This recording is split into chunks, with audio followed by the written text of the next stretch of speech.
Alright, multiplying rational expressions. This is really nothing new. It's just going to look a little different. But the fact is that you've already been doing this. Okay, let me give you an example and see if you can just solve it the first time. This is from your homework. Say I have 6 r times 4r over 6.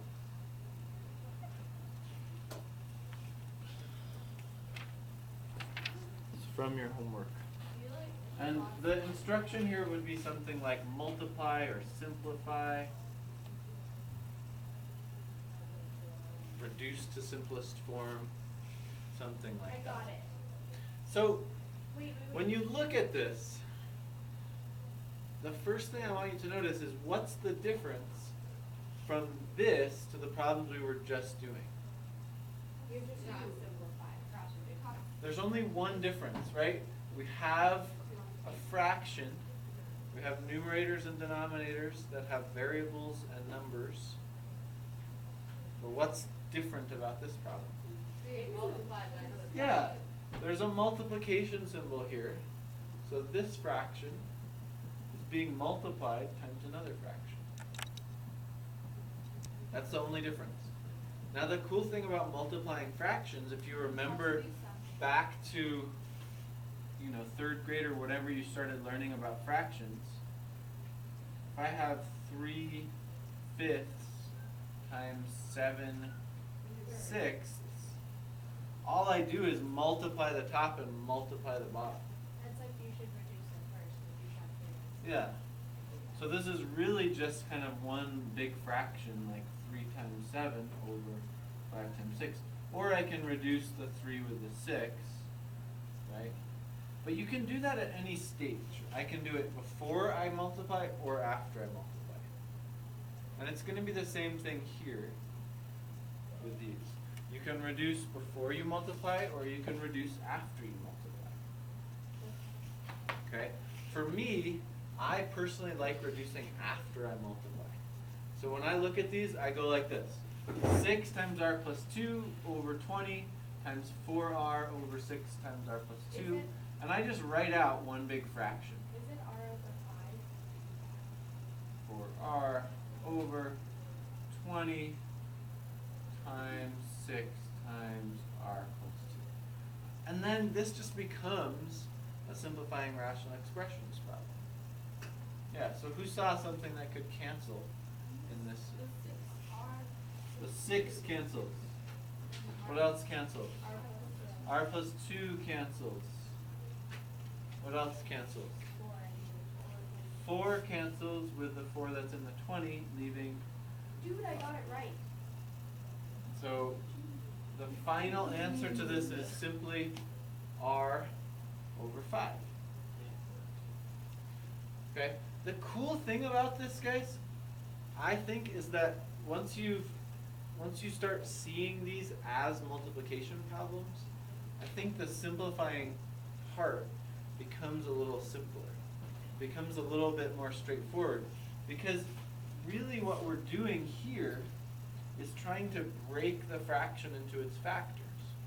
So when we view this as a multiplication problem, it becomes a little bit more obvious. Okay, here's a factor and here's another factor.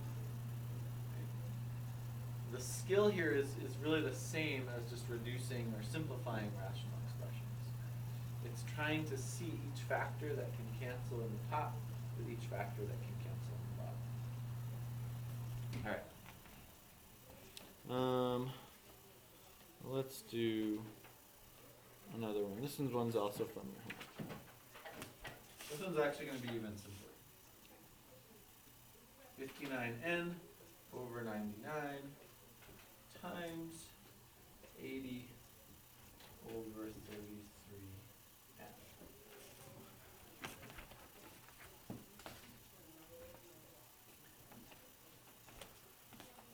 I guess if I were taking notes, I would probably write something like example number 1. Example number 1. Right there.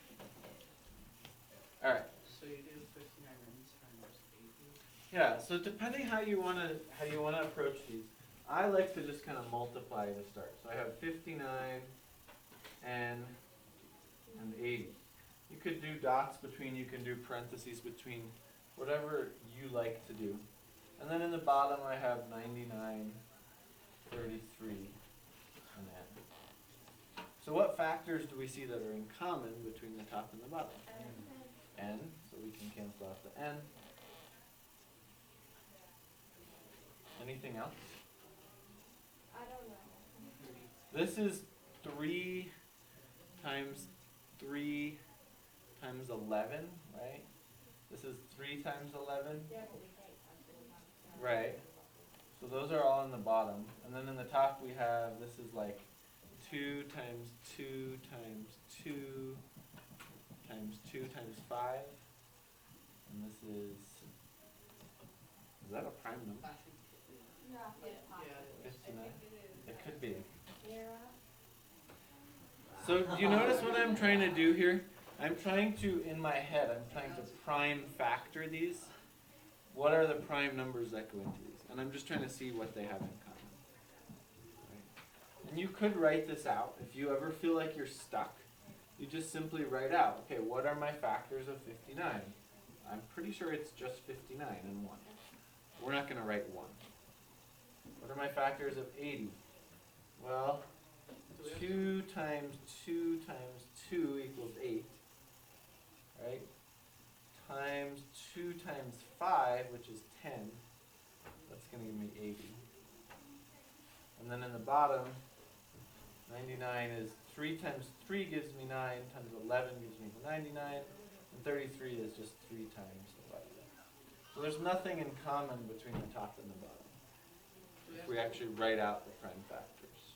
Do we have to multiply 59 times 80 and 99 times 33? Yeah, using the calculator. Or you could multiply 121 times 27. Probably you still want to calculate. I Okay. got it. It's Thank you. 4,720 over 3,267.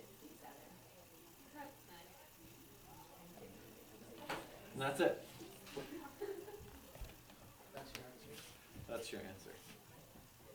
Now I guess we could, divide this to simplify further, but in general we like mixed, we like fractions, Or impossible. even if they're improper fractions.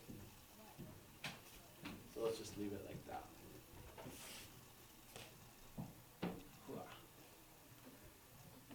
Alright.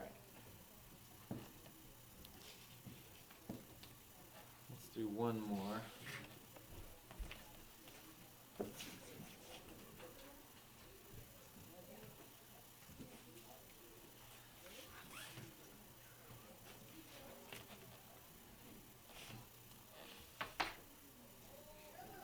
If I were a really skilled YouTube editor, I would put music over the parts where I erase the word.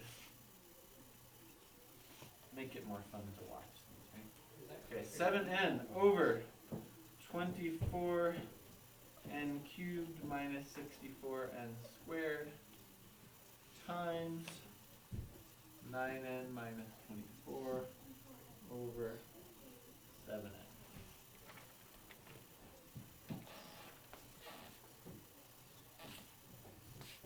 Alright. Wait. What are we going to have to do here? If you look at this, what are you thinking? Hopefully. Yeah, you're thinking, wait, that's not fully factored. So we need to factor 24n cubed minus 64n squared. How are we going to factor that? The normal way. Take out n squared. Yeah, we're just going to take out the greatest common factor. It's a binomial. There are two terms, right? Yeah, 8. And they have something in common. So let's factor it first. 7n over, I'm going to take out 8n squared, which leaves me 3n minus 8. And then up here, I'm thinking the same thing. Those two have something in common, Is it 3? which is 3, leaving me 3n minus 8. 7n. To be honest, I didn't notice that that could be factored when I first saw it, but as soon as I saw the 3n minus 8, I started looking somewhere else for a 3n minus 8. And so then I saw, oh, 9n minus 24, that probably has a 3n minus 8 in it. And in fact, it does. This is 3 times 3n minus 8. It's just 3. So as you factor these, you'll start to kind of look for the factors to repeat. And you'll start to see them repeat in other places. So now you can either, let's do this one without multiplying first. So I'm just going to start crossing things out. This is in the bottom and in the top. So I can cross it out. 7. This is in the bottom and in the top. So I can cross it out. And now I'm going to multiply, so I have 3 over 8n squared. This 3 is all that's left up top, and 8n squared is all that's left on bottom. If I asked you for the excluded values, what are the excluded values? N cannot equal 0. Okay, 0 from this and from this, so that's n cannot equal 0. N cannot equal 8. Yeah, 8 over 3, because that would make this 0. 8 thirds.